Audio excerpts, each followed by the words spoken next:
المرسلين والدين اللهم اجعلنا minhum برحمتك يا ارحم الراحمين astagfirullahalazim. Para jamaah sebentar, saya juga ada perlu ditumben hari ini. A'udzubillahi minasyaitonir rajim. Bismillahirrahmanirrahim. Wa kana asyaitanu lil insani khadzula.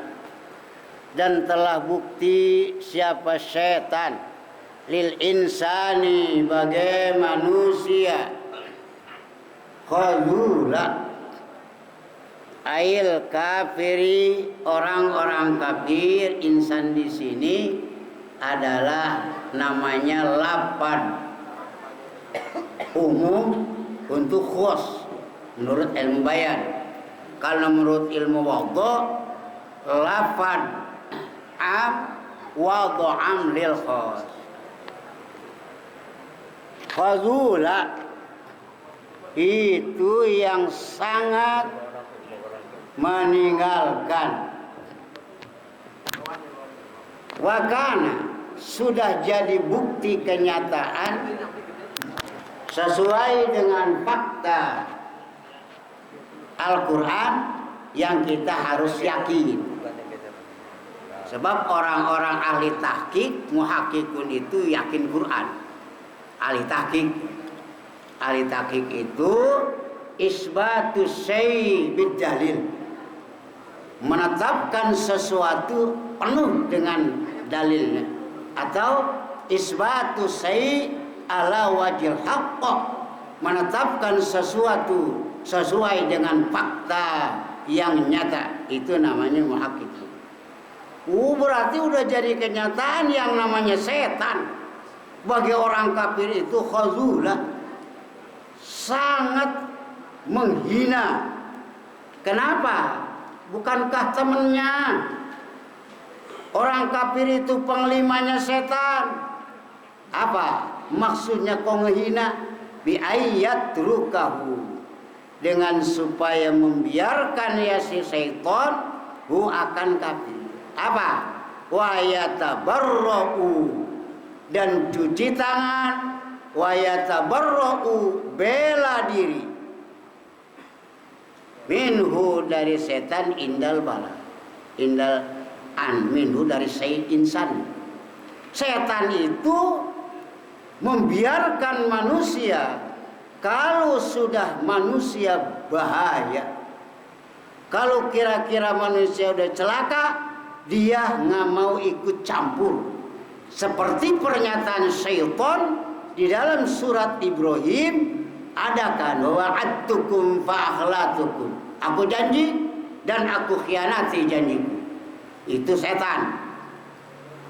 Wa qala rasulu, dan bersabda siapa Rasul Muhammadun, nyatanya Muhammad, akan ayat ya Rabbi inna qaumi takhadhu hadzal qur'ana mahjura. Nabi curhat kepada Allah, yang dicurhatkan oleh Rasul, ya Rabbi, wahai yang menciptakanku Allah, inna qaumi, sesungguhnya masyarakat saya, kaum saya. Siapa? Quraisyan, nyatanya orang Quraisy.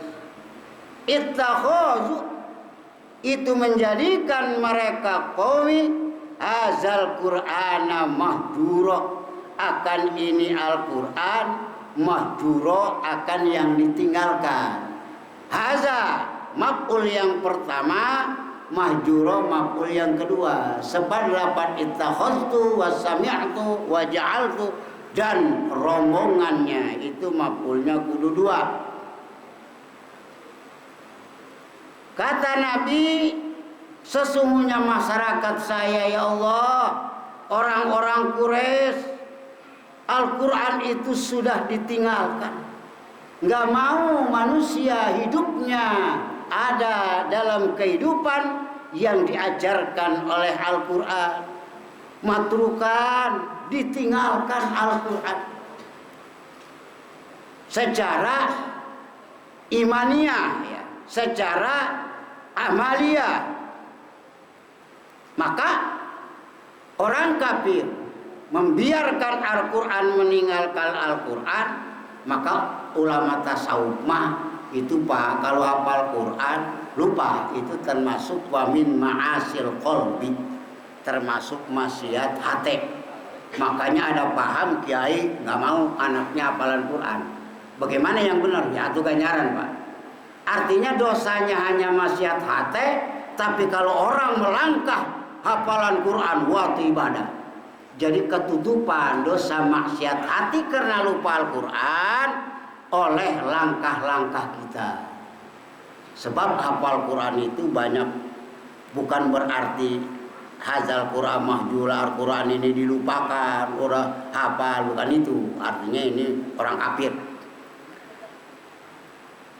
Jadi orang hafal Quran mah wah itu bagus Pak, Masya Allah. Al-Quran itu dimana dibaca di satu tempat, maka tempat itu diturunkan oleh Allah berkah. Apalagi orang yang hafal Quran, wah itu halaman bisa dibulak-balik sehari. Jadi bagus ya. Ganjarannya lebih gede ganjaran melangkah kepada hafal Quran ketimbang Al-Quran ada yang lupa. Wa kadzalika kama ja'alna laka aduwan min musyriki qaumika. Dan seperti itulah ittakhadhu hadzal Qur'an mahjura. Kama ja'alna, seperti menjadikan kami bagai kamu Muhammad aduan akan musuh. Nyatanya dari musyriki, orang musyriknya kaum kamu. Ja'alna, telah menjadikan kami likulli nabiyyin, bagi setiap nabi qablaka, di dalam sebelum kamu, aduan, akan jadi musuh lil mujrimin. Begitu Nabi mencurhatkan, ya Rabbi inna qaumi Quraisyan ittakhadhu hadzal Qur'ana mansallahu Muhammad. Begitu memang, begitu namanya orang kafir. Artinya wa kadzalika, kamu Al-Qur'an yang kamu ajakan buat masyarakat mereka meninggalkan, maka ja'alna, memang ini ciptaan Allah ya. Ciptaan Allah bahwa setiap nabi punya musuh. Siapa? Orang-orang yang durhaka. Bukan kamu aja Muhammad, bukan kamu aja dimusuhin orang musyrik Quraisy, atau semua nabi emang gak punya musuh orang musyrik. Fasbir kama sabaru, maka kata Allah, maka pasbir sabar tong ya. Kamu kan manusia yang diciptakan oleh Allah sebagai pemimpin ulul azmi, manusia yang paling tertinggi jabatan, derajat, ketahanan, sabar dalam menghadapi penderitaan. Sabar arti bang begitu mah. Kama sabaru, sebab para nabi-nabi juga yang lain sabar. Ya, nggak usah banyak protes, nggak banyak curhat, sebab curhat itu kadang-kadang kebablasan. Seperti Syekh Afifuddin itu diomelin sama Allah. Ya Allah, kenapa? Ini Irak ini gudangnya ilmu nahu, gudangnya ulama, termasuk ulama, pemimpin imam yang 4 ada di Irak lahirnya. Kenapa kok tadi begini? Orang kafir menghabiskan anak kecil dibunuh, kitab-kitab dilemparin ke sumur Ad-Dijlah, sungai Tigris yang ada di Irak. Di situ ya Allah, tuh saya Afifuddin. Apa? Begitu malam dia ngimpi ketemu dengan laki-laki, ada da'il yusirata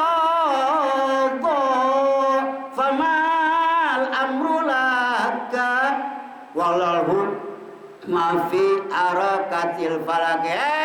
Apep, jangan mengkritik sirrul qadar, ini takdir ilahi. Jangan kau kritik, nggak bisa. Walal hukma lakal amr, ini bukan urusanmu tapi urusan Allah. Walal hukmu, bukanlah hukum Allah, keputusan Allah. Sejalan dengan planet, di mana bulan bagus, duren manis, di mana matahari normal, maka berubah alam dunia, cabai hijau jadi kuning, jadi hitam. Itu urusan planet. Tapi ketentuan sirrul qadar tidak seperti itu perjalanannya. Jangan macam-macam. Kenapa? ujungnya wala tas'alillah anfalihi paman khadallu jatabahdin alaka. Jangan suka dipersoalkan takdir ilahi yang sudah diterangkan, yang sudah disetting pada azali Allah, sudah diprogramkan secara program yang paten. Jangan kau protes.